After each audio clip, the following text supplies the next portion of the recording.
It was Andrew Lewis's 28th birthday party.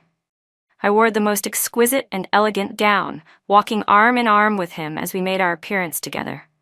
But the moment we stepped down the stairs, Andrew let go of my hand and left me standing there. Everyone's attention followed him, and I was abandoned in place, forgotten in a corner. Guests began approaching him one after another with gifts. Andrew nodded indifferently, signaling the butler to collect them all.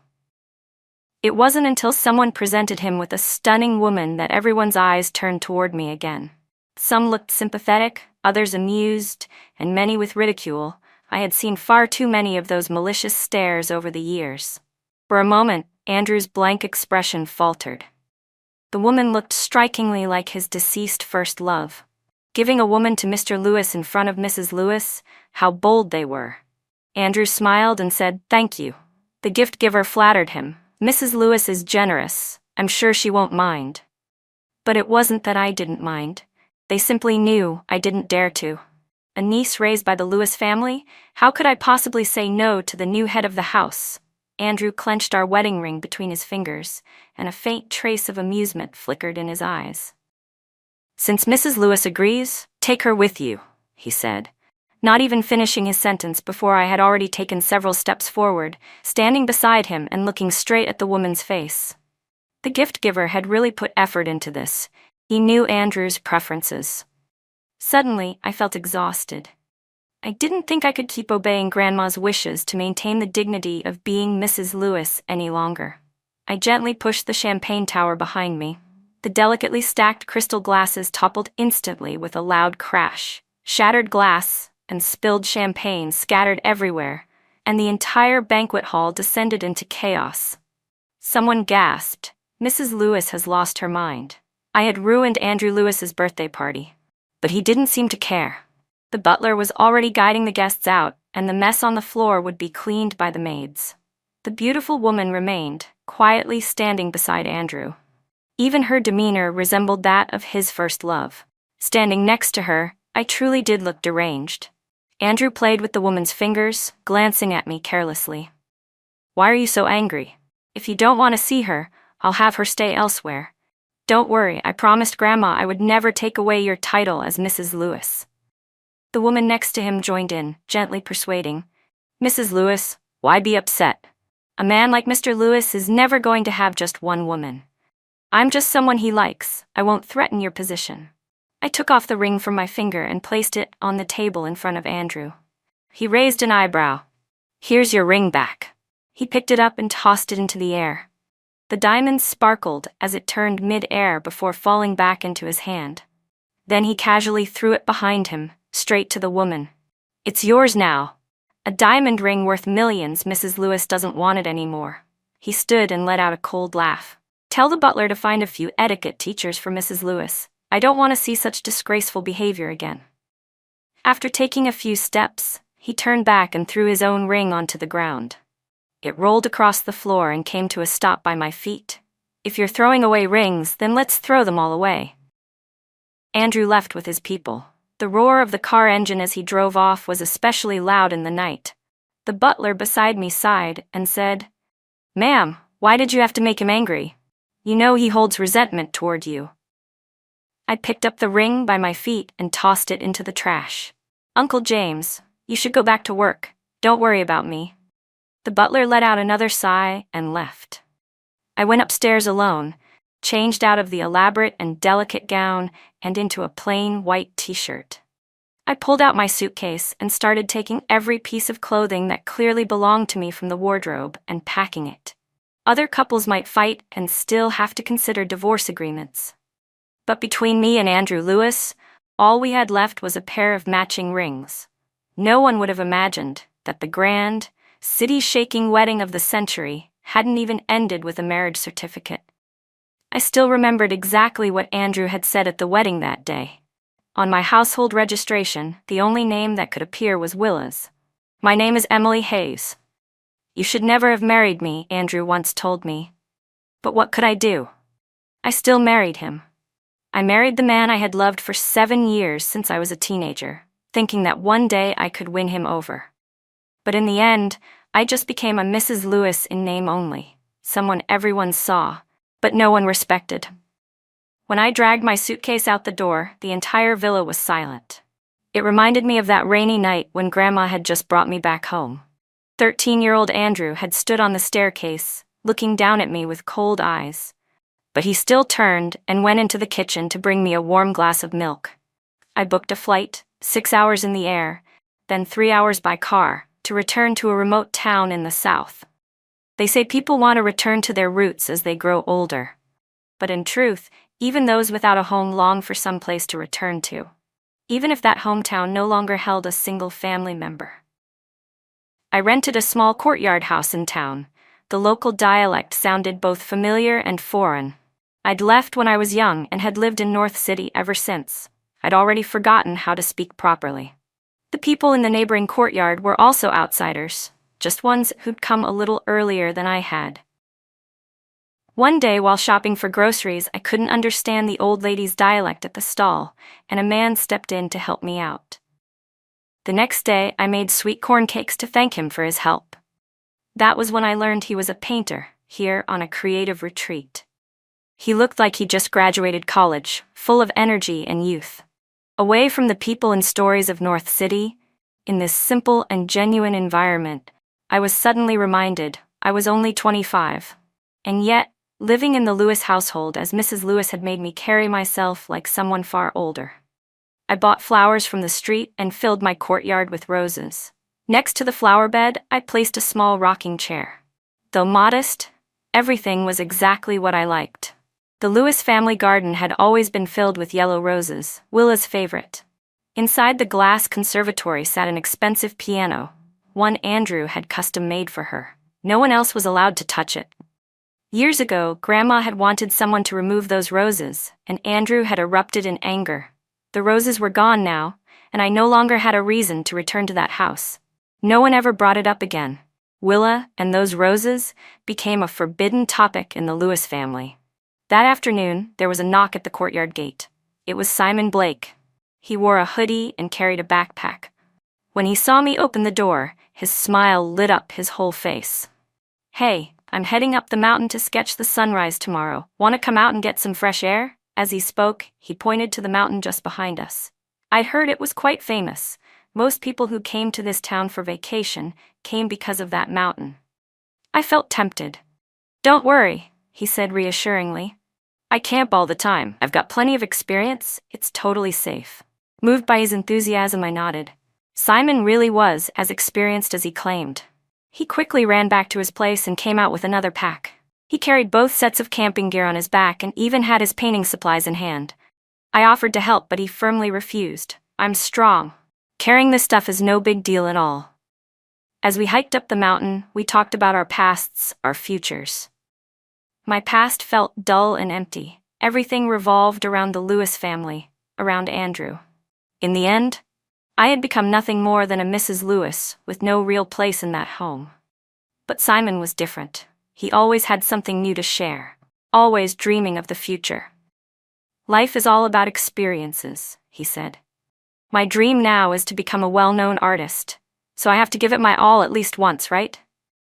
Then he lowered his voice conspiratorially. "Just between us, I snuck out of my house to come here.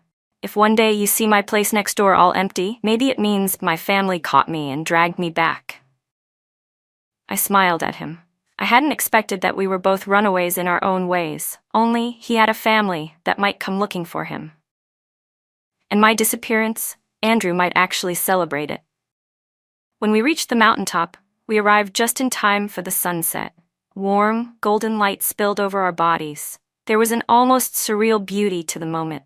I looked down at the small town beneath the mountain, bathed in golden light, quiet and peaceful. Simon Blake was already busy setting up the tent. I asked him, "The sunset's beautiful too. Aren't you going to paint it?" "I prefer sunrises," he said with a smile. "Every day is a new beginning, full of possibility and life." I sat on the little stool Simon had brought and watched him move around, but my thoughts kept circling back to what he said. A new beginning. Leaving the Lewis family was the bravest decision I had made in years, and yet I felt like a timid fugitive, retreating to this remote little town and shrinking into a quiet courtyard, never once daring to think about what came next. Was I really going to spend my life hiding away in that courtyard, waiting for something to change? I was only 25. There should be endless possibilities ahead. Simon finished setting up the tent and handed me some food and water. Then he flopped casually onto the mat next to mine, hands behind his head, staring up at the sky now blanketed in stars. You should try watching the stars like this. It feels totally different. In the Lewis household, I was always expected to maintain perfect etiquette. Everything I did had to be fitting of a Mrs. Lewis. The phrase I heard most often was, "Madam, you can't do that." I had never even imagined lying down to watch the stars. But Simon didn't give me time to hesitate. He reached out and pulled me off the stool with one swift tug. "Come on, lie down," he said. I didn't protest. For once, I didn't hold back. And once I lay down, the starry sky felt impossibly close, as if I could reach out and touch it. Simon and I lay there under the vast sky, talking about everything and nothing. And in that moment, I made a decision to stop running and start walking forward. Running away had only ever been a form of avoidance. It was time for me to meet new people, to explore the bigger world outside, until the day came when even if he stood right in front of me, he would mean absolutely nothing. Later that night, I fell into a deep sleep. Even though I was in a cheap tent on a mountainside, I felt safer than I had in years. In the early morning haze, I groggily stepped out of the tent. Simon had already built a simple wooden frame for flowers, and his expression had grown more focused. The rising sun painted everything in soft, golden hues, warming every inch of my skin. As I looked toward the horizon where the sun was rising, I felt it. This was the beginning of something new. "Don't move," Simon said suddenly, excitedly. Startled, I froze in place. I could only glance at him from the corner of my eye. He had clearly decided I'd be his model. By the time he finished painting, my neck was sore from holding still for so long. "Being a model's no joke," I muttered, rubbing the back of my neck. "I'll help with that," Simon offered, his hand already reaching up to massage me. He was strong, and his touch relaxed me instantly. I closed my eyes, enjoying the moment. On the way down the mountain, Simon chattered non-stop about the inspiration he'd gotten. I saw the painting later. I honestly thought it looked beautiful, though I couldn't really understand all the artistic details. As soon as we got back, Simon disappeared into his own courtyard, probably to keep working. I turned on the TV, and the moment Andrew Lewis's face appeared on the screen, I instinctively took a step back. I was about to change the channel, but my hand stopped midway. I found myself relieved I had made my decision last night. Andrew appeared on television all the time. It was impossible to avoid him forever. Not on TV, not online. In the interview, he didn't look any different. When asked about the rumors of marital trouble, he simply responded with a cold expression. "My wife's just upset. She'll come back after taking a break." Everyone envied me. A girl with no family of her own, taken in by the Lewis matriarch and eventually married to Andrew Lewis. They all said it must have been a blessing earned from a past life. But only I knew what it meant to be invisible, ignored, resented by Andrew. All I had was the empty title of Mrs. Lewis, a shell of a person with no roots in that house. Every year, when the yellow roses bloomed, Andrew would have the staff cut them and place them in vases all around the house. The grand piano in the glass conservatory was wiped clean daily by the maids. Willa was gone, but Andrew made sure I was reminded of her presence in every possible way. Someone in the interview asked, "Is it true you had a fight with Mrs. Lewis because of your assistant, the one who's been spending a lot of time around you lately?" Andrew frowned impatiently and instinctively reached for his wedding ring, but there was nothing there. That was when he remembered. Emily Hayes had stood her ground this time. She'd returned the ring. She still dared to run off like that. Andrew remembered the call from the butler that day, panicked, saying that Mrs. Lewis had disappeared. When he got home, he found that Emily's side of the closet had been completely cleared out. Only his suits were left hanging, lonely and untouched. He knew exactly what this was. She was using her disappearance to pressure him into getting rid of that woman who looked like Willa. Because Emily knew what he valued most were the things related to Willa, especially someone who resembled her. But so what? Grandma was gone. He had no other family. Emily's only support in this world was him. As a child, whenever she was upset, she'd hide herself away. Back then, Grandma would coddle her. But Andrew no longer had the patience for that. After everything she'd been through out there, she'd realize how good she had it with the Lewis family. Sooner or later, she'd come back. He told the butler, "Where else can a girl like her go after leaving the Lewis family? Don't bother looking for her. Let me know when she comes back." Faced with Andrew's growing impatience, the interviewer quickly changed the topic from personal matters to business.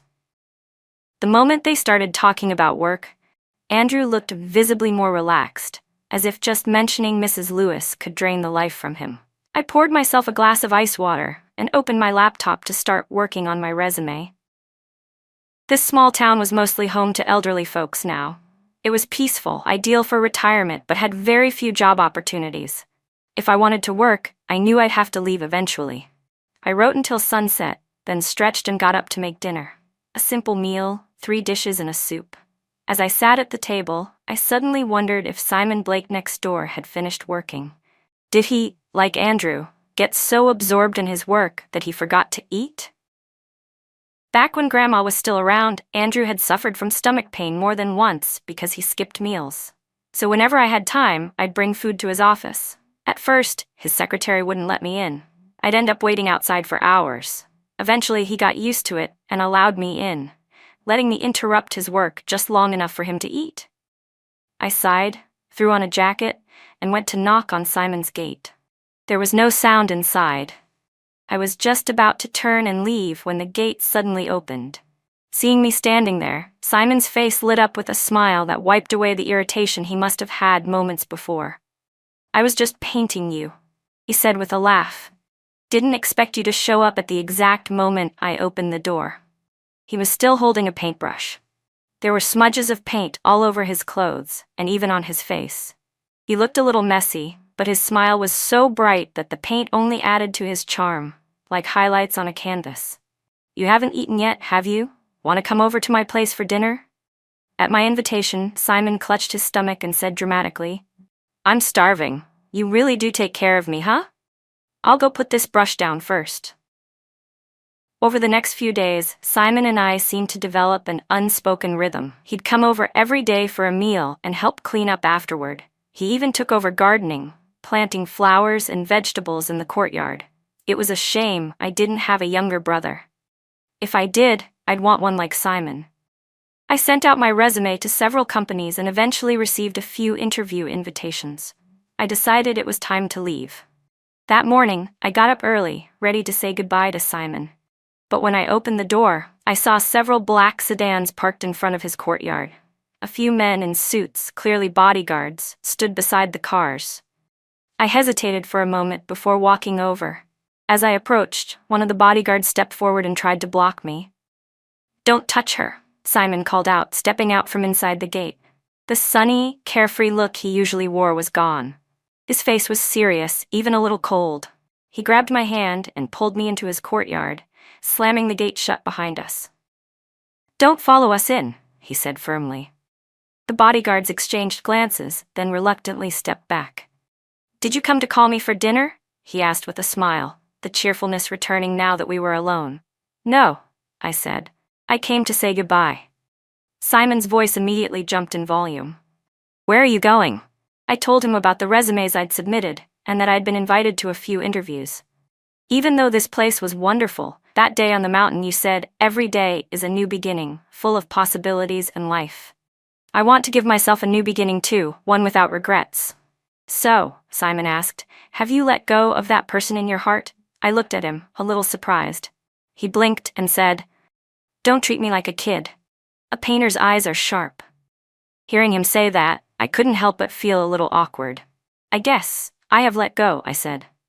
"Where are you going to work then?" he asked. "North City." I had thought about choosing a place farther away from Andrew Lewis, but ever since Grandma took me in, I'd lived in North City. I grew up there, went to school there, made friends there. Why should I force myself to start over in a completely unfamiliar city just to avoid Andrew? "Then I'll go with you," Simon said. "My family just showed up anyway." I didn't expect to end up hitching a ride back to North City in Simon Blake's car. And maybe, in the future, I'd still run into Andrew again. But the anxiety that once gripped me at the thought of him slowly faded in the face of Simon's endless chatter and cheerful planning. Returning to life in North City went smoother than I expected. The interview was a success, and I received a notice to start work the following week. I rented an apartment near the office. But 2 days after disappearing, Simon suddenly became my next-door neighbor again.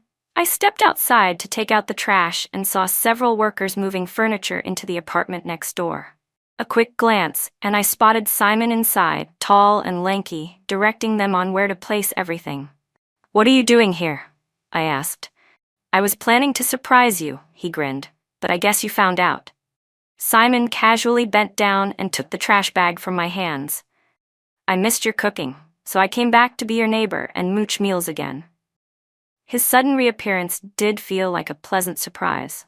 In a place where everything still felt unfamiliar, having him next door brought a sense of security. "Then I'll cook a few dishes tonight to celebrate your move." For convenience, we ended up deciding to eat hot pot at home. The spicy red broth bubbled loudly. Simon picked out a freshly cooked piece of tripe and placed it in my bowl. I took one bite and immediately felt the heat burn my mouth, making me gulp several sips of a nearby drink to cool down. "You can't handle spice?" he asked in surprise. "I thought you loved hot pot." "I do. Maybe I'm just out of practice. It's been a while." How long had it been since I'd had hot pot? I couldn't even remember. It used to be my favorite. When Grandma was around, we'd always eat it together. She preferred clear broth, and I loved it spicy. One time, Andrew had worked overtime and stayed late at the office. The food I brought had gone cold, and it had just started to snow outside. I suggested we go out to eat, and I took him to a hot pot place. He had always preferred lighter flavors, so I ordered a divided pot, half mild, half spicy. But during the entire meal, he was focused on his phone, replying to emails. On the way home, he told me, "Let's not eat that again. The smell gets all over everything." And just like that, I never had spicy hot pot again. But when you go without something for too long, even your taste buds forget how to handle it. Luckily, it didn't take long for me to break a sweat, and with it, I rediscovered the joy of eating hot pot. After dinner, Simon cleared the table, cleaned the kitchen, opened the windows to let in fresh air, and even took the trash with him when he left. Life back in North City was more peaceful than I had imagined. The media didn't mention the long-absent Mrs. Lewis, and no one from the Lewis family came looking for me. I'd never been important enough to draw attention anyway. Instead, the tabloids were now more curious about Andrew's ever-present assistant. I swiped past a few paparazzi photos on my phone and couldn't help but feel bitterly amused. Did Andrew really love Willa that much? In the photos, Andrew bent down to let the woman adjust his tie. When they got in the car, he shielded her head carefully. On rainy days, she held the umbrella high above him, though the angle always favored her. Was love really so easy to redirect, just because of a similar face? Andrew had always done a good job of keeping Willa's memory protected. There had never been a single leaked photo. Everyone was now speculating that I had been completely abandoned by Andrew Lewis. If I were still in the Lewis household, maybe I'd be waiting for a husband who never came home. But now, I was busy, reviewing proposals, attending meetings, tackling everything head-on. "Simon," I said, "I told you you can't just keep using that puppy dog look on me." I pushed away the head leaning on my shoulder, but Simon Blake slid my laptop farther from me in protest. "There's a whole handsome guy sitting right here," he said with mock indignation, "and you're spacing out over some old man?" It was the first time I'd heard anyone refer to Andrew Lewis as an old man. If he ever found out, just imagining his reaction made me burst out laughing. By the time I finished laughing and looked up, Simon's expression had turned unexpectedly serious. "Is he the one who hurt you before?" he asked. "Andrew Lewis from the Lewis Group?" "I know him," he added. I looked at him, a bit surprised. In my memory, I had never seen Simon at the Lewis estate. "When I was a kid, my mom told me to call him Uncle," Simon said. That broke me. I couldn't hold it in. I clutched my stomach, collapsed onto the couch, and laughed uncontrollably. "Ha ha ha, he's only 4 years older than you. And you called him Uncle? Really?" Simon reached over and pinched my cheek. "He just looks older." It was true, Andrew had been involved in the family business from a young age. That kind of responsibility made him seem more mature than his peers, so I guess calling him uncle wasn't entirely off. "So you're the missing Mrs. Lewis?" Simon said, suddenly leaning in close. His face filled my vision, and I realized I'd somehow ended up resting my head on his lap while laughing. I tried to push him away and sit up, but for once, Simon didn't back off. His eyes stayed fixed on mine, as if he wasn't going to let me off without an answer. "Fine," I said, "then I'm your mistress, the one you're hiding away." Simon immediately burst into laughter at his own joke. "Don't talk nonsense," I said, swatting him lightly. "Besides, I've already left Andrew. I returned the ring too. Then I'll get a lawyer, you two can divorce tomorrow." "No need, we were never legally married." I gave a bitter smile. "No marriage certificate, so no divorce either. The only tie between us had been that ring, a symbol of a marriage that never really existed. Maybe I'd been Mrs. Lewis for so long, even Andrew had forgotten we never actually registered our marriage." "Well then," Simon said, "why not help me register one?" I stared blankly at the bright red marriage certificate in my hand. Back then, I thought the name on it would be mine and Andrew's. I never imagined the groom would be someone else. Last night, under Simon's relentless persuasion, I agreed to help him fake a marriage to appease his family. He took the certificate from my hand. "I'll take this back to show my parents, or else my mom will keep thinking I'm lying." This marriage felt completely surreal. 3 years ago, I had a grand wedding with all the pomp and circumstance, but no legal proof. It was a show for others, a facade of happiness. Now I had the certificate, but no ceremony, and yet I felt something solid inside me, like I had finally landed. Maybe because when there are no expectations, there's no disappointment either. Simon returned home with the marriage certificate and came back with good news. His parents had finally agreed to let him hold an art exhibition. "This time, it's work I'm actually proud of," he said. A month later, Simon's art exhibition opened successfully. I had to work overtime that day and didn't get off until almost 8 p.m. When I arrived at the venue, I caught a glimpse of a familiar silhouette near the exit. It looked a lot like Andrew Lewis from behind. I shook my head. Must have just been someone with a similar build. Inside, many of the paintings looked familiar.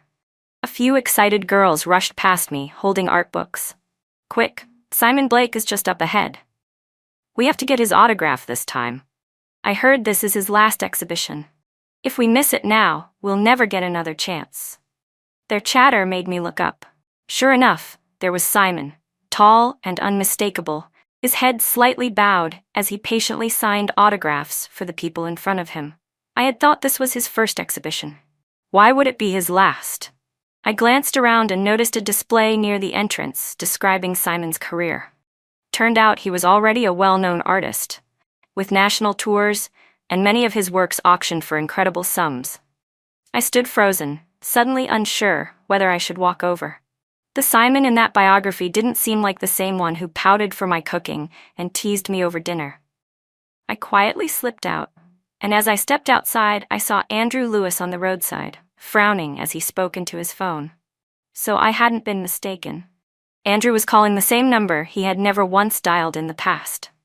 Even though he knew all he would hear was the automated message, "The number you have dialed is no longer in service," he still called.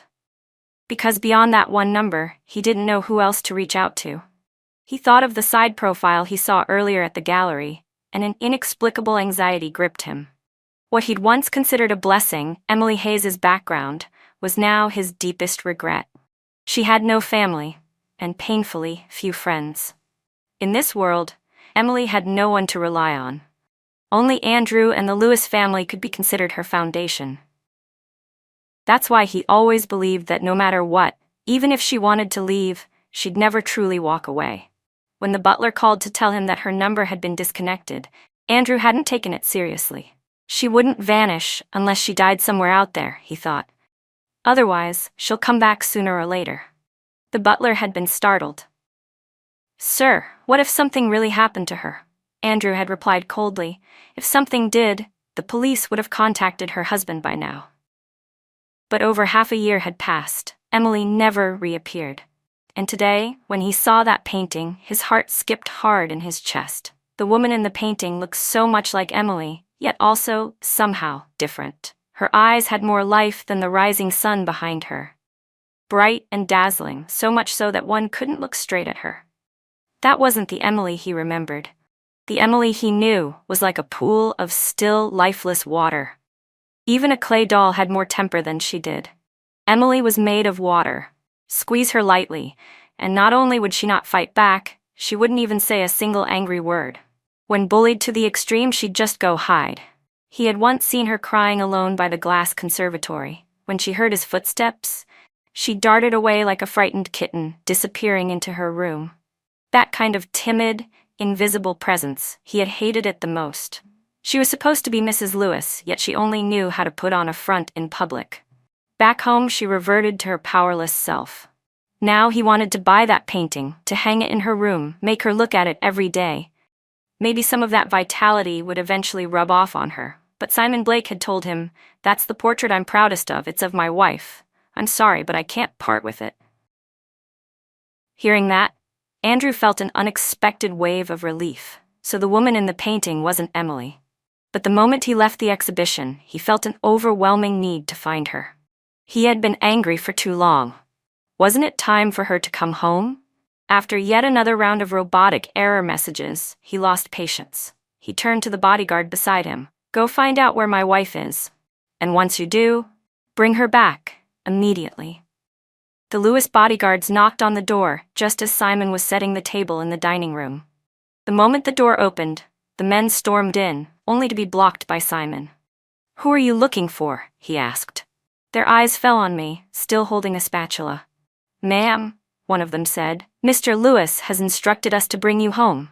It had been so long since I'd heard someone call me that. The words felt like something from another life. "What are you saying?" Simon shot back. "She's my wife." He shoved the bodyguards back out the door. They exchanged glances before one of them pulled out a phone and called Andrew. "Mr. Lewis," he said cautiously. "Ma'am, it seems she got married."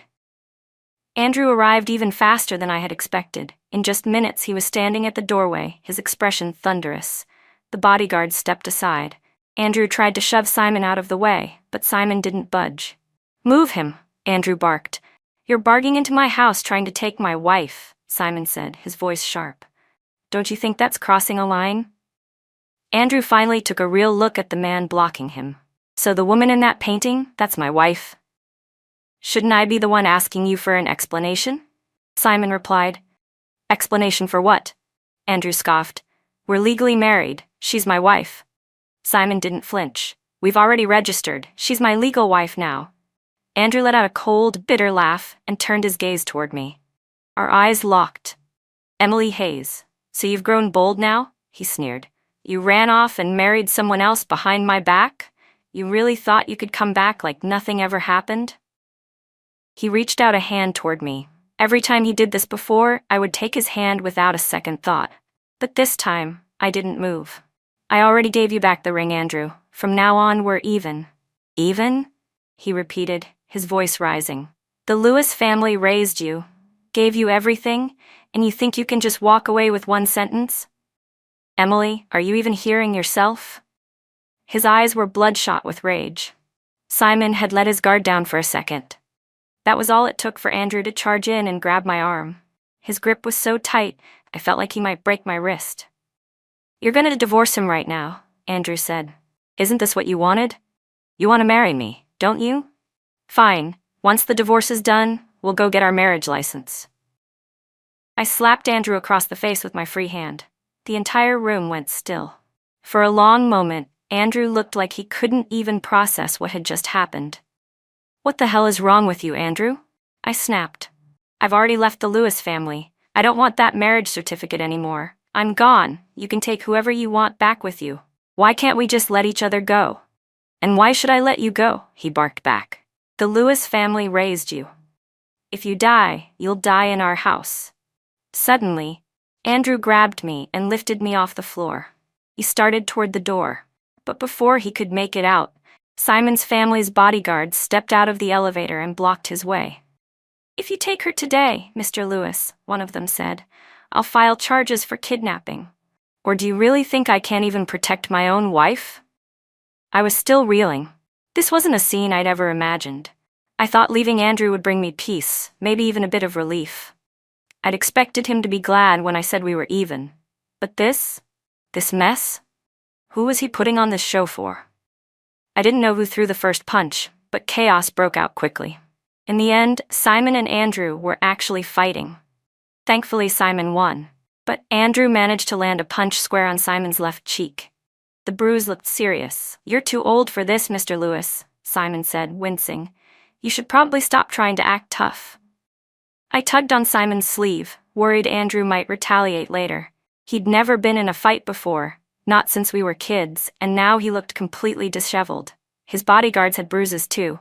"You should take him home," I said to them, "and don't come looking for me again." I pulled Simon back inside with me. He was holding his face, his brows furrowed. "Babe," he said dramatically, "he really hit hard. Come see if I'm disfigured."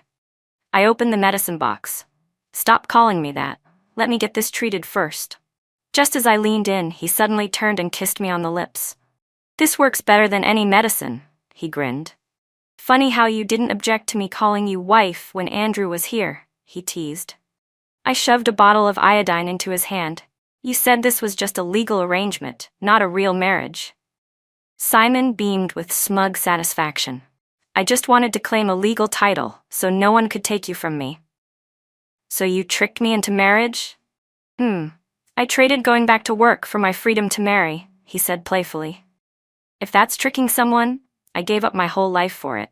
If you divorce me, I won't just lose my wife, I'll be stuck working for the rest of my life. So tragic." That's when I finally understood why he had said this would be his last art exhibition. I poked his bruised cheek. "You're such an idiot." "Then don't leave me," he said softly. "At least this way, the rest of my life will hurt, but in the best way." I nodded, and just like that, Simon pushed his luck. "So now that I'm officially your husband," he asked with a grin, "can I get a proper kiss?" He didn't wait for my answer. His lips were already on mine. The situation spiraled out of control fast. He kissed me like a kid finally allowed to open his favorite candy. I wanted to push him away, but my body had already melted into his. "Don't be scared," Simon murmured. "I'll be gentle." And somewhere in the blurry chaos of it all, I finally understood what Simon meant when he said he had stamina. Simon helped me move. He said he didn't want Andrew to come bother us again, so we relocated to a new place. And for a while, things were truly quiet. That was, until Simon took me to a bridal shop to pick out a wedding gown. I had no idea we were actually going to hold a ceremony. "I've been planning it since the day we got the certificate," Simon told me. "When I painted that portrait, I knew I wanted to see you as the most beautiful bride." He handled every detail of the wedding himself. I only got involved when his mom pulled me aside for opinions on decorations or venues. When we went to scout a hotel, I ran into Andrew Lewis in the garden courtyard. I tried to turn away, to leave quietly, but he saw me first. "Emily," he said, stepping forward, "please come back. I'll take care of you for the rest of my life, just like Grandma always wanted. The Lewis family is your home. You grew up there. Are you really going to leave both me and the only home you've ever had?" I pulled my hand from his. "I lived in the Lewis family home for so many years," I said, "but you never treated me like family. I have a new family now, and all I ask is that you don't come looking for me again." Simon's parents adored me, especially after learning I had lost both of mine when I was young. When you no longer have any family left in this world, even the smallest gesture of warmth can feel overwhelming. Mrs. Blake hugged me and cried, heartbroken, saying that from now on, she would be my mother. I really loved the home Simon Blake gave me. It was the first time I truly felt like I belonged. In the Lewis family, the only one who ever treated me like family was Grandma. But after she passed, there was nothing left for me to hold on to. I saw Simon coming out and waved to him, running toward him. He helped me into my coat and held me gently in his arms, leaning in as he quietly discussed a few final details with the hotel manager. Behind me, Andrew Lewis stood frozen, his eyes fixed on my back as I walked away, a back that never once turned around to look at him. Bonus: Andrew Lewis's perspective. All these years in business, I always believed I was a good judge of people. But somehow, I never managed to truly understand the person closest to me, Emily Hayes. I thought she had no one, that I could shape her, control her, however I pleased. But she went away for a while, and came back braver than ever. When Grandma insisted we marry, I agreed in words but never actually went to register. I staged a wedding just to please her, and that was it. I deliberately never got the marriage certificate. Emily stayed silent. She didn't go to Grandma to complain. I even kept Willa's favorite yellow roses in the house on purpose, just to see the color drain from her face. That was when I realized what she truly cared about. So when a woman who looked just like Willa showed up, I agreed without a second thought. And sure enough, Emily's face turned completely pale. But what I didn't expect was that she'd get angry, that she'd throw away our wedding ring. I always thought of her as a runaway kid, that one day she'd come home again. I never realized that she had grown up right under my nose. She found a job, new friends, and she got married. I waited downstairs, thinking the bodyguards would bring her back. Then they told me she was married. I nearly dropped my phone. She said we were even, like she was cutting all ties for good.